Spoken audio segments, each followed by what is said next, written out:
From the Four Rivers Cultural Center in Ontario, Oregon, we bring you the third annual Tradition Keepers Festival, highlighting cultural artists in Oregon's Treasure Valley and beyond.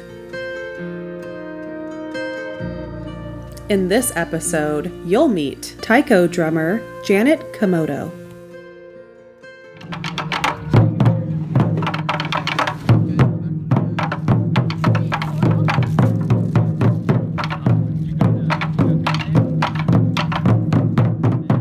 You know, if you buy a good quality drum, it's going to cost anywhere from $1,000 to $10,000 each. And so obviously it's a good idea to try to make your own drums.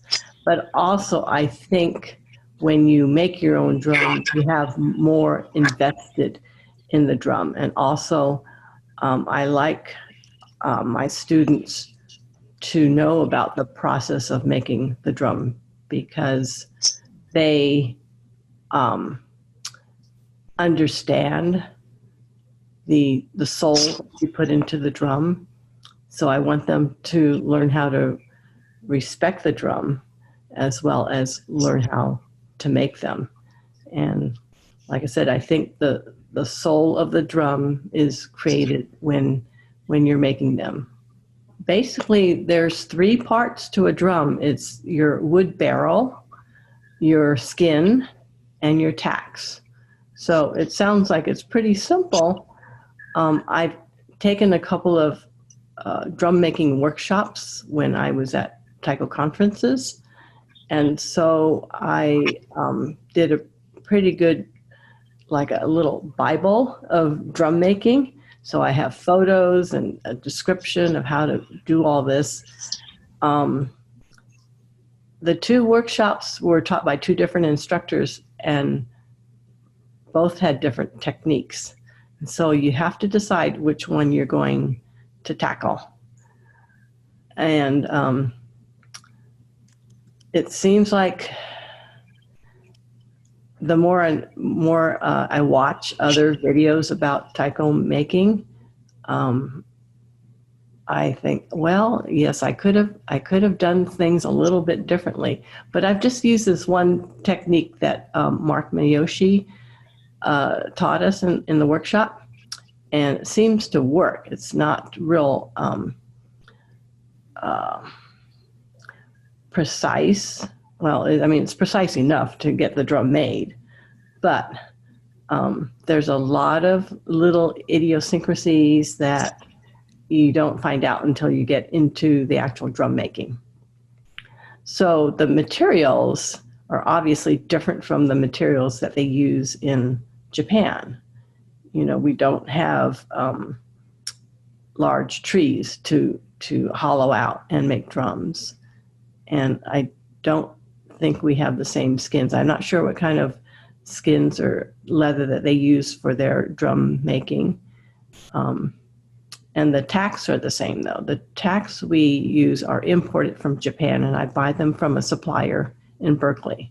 So talking about the parts of the drum, the wooden barrel is actually an old wine barrel from Napa Valley. So there is a person there called the barrel man, and he will custom make a barrel according to the width and the height that you want. Taiko was basically a folk art, something that people did. Well, I think we call it a folk art, but actually in the history of drums, they actually moved from China to Korea and then to Japan. And Japan has stylized it so much that that it's taught in mostly, well, I guess the professionals are taught very formally, and it's very rigorous training. I mean, it's a very physical workout. And they say that you work out and practice with them for 2 years before you get to be on the stage.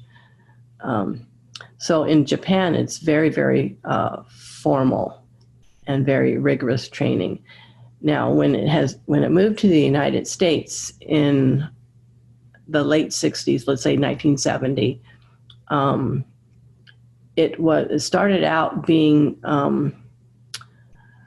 a little less formal, and it was more creative, more jazzy.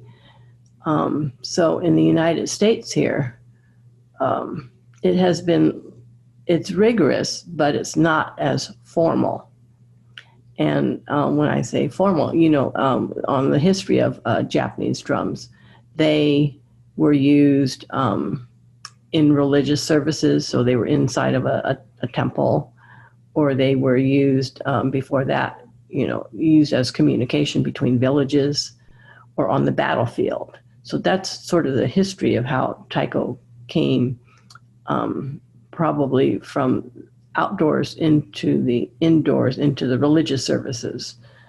And it was mostly confined to religious services for probably the last 500 years.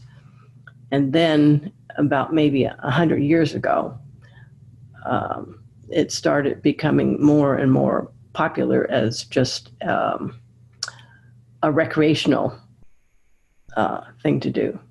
And so in the United States here, there's maybe 200 clubs. I would call it more like a club.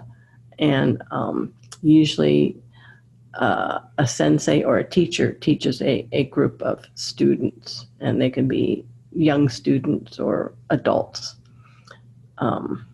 Kawa Taiko specifically has never had a real a trained teacher to teach them. So we're kind of learning on our own. And the process is a lot slower when you don't have formal training. So, but we're doing what we can, and it's a informal group. It's open to everyone.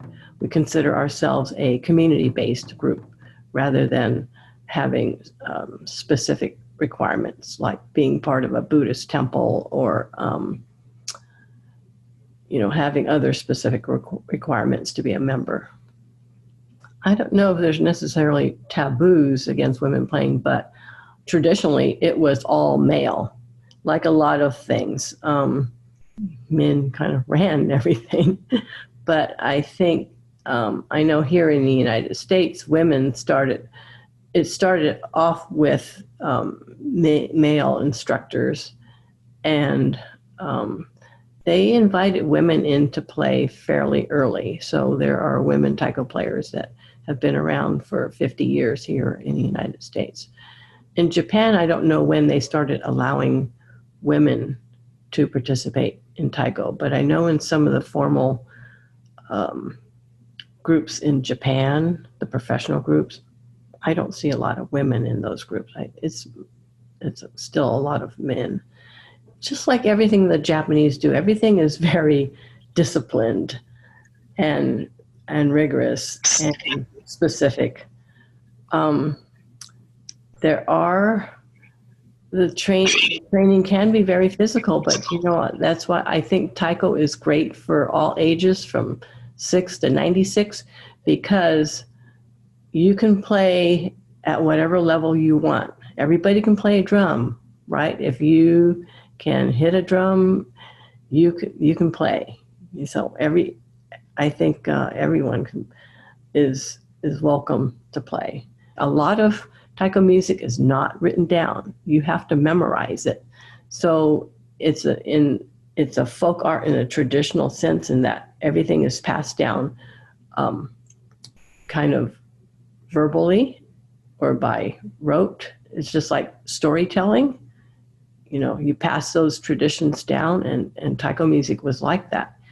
It wasn't written down.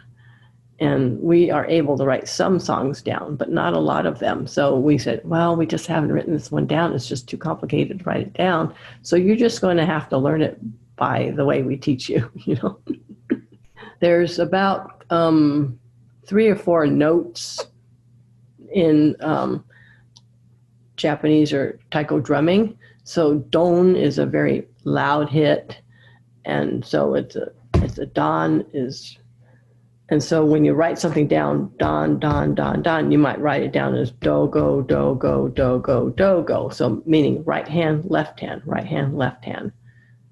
And A rim hit is a ka. So a right rim hit is a ka, and a ra is the left hand hit. So kara, kara, kara, kara. So, and then there's a soft hit on the drum. So suku, suku, suku, suku. So right, left, right, left, right, left, right, left. So those are things you can write those things down. You can write don, and you can write don don or dogo, or doko. Sometimes it's written that way. And then suku, suku, suku is a soft hit, and a kata, kata, kata is a rim hit. So those are your basic hits, and you can write that down. But the choreography is another thing. It's hard to write that down. You just have to show people. You can't write that down and say, you turn here, or you have your arm up on this hit. So, like I say, you just have to demonstrate it a lot, and people just have to have good memories. Well, initially when we started the group, it was started by 3 mothers, and we wanted to teach our children how to play taiko. And so we thought that would be a great idea. And so initially when the group started, there were a lot of more children involved, but kind of an equal number of children and adults. And within the first year, we had like 19 people in our group. I said, oh my gosh, we don't have enough space to accommodate everyone.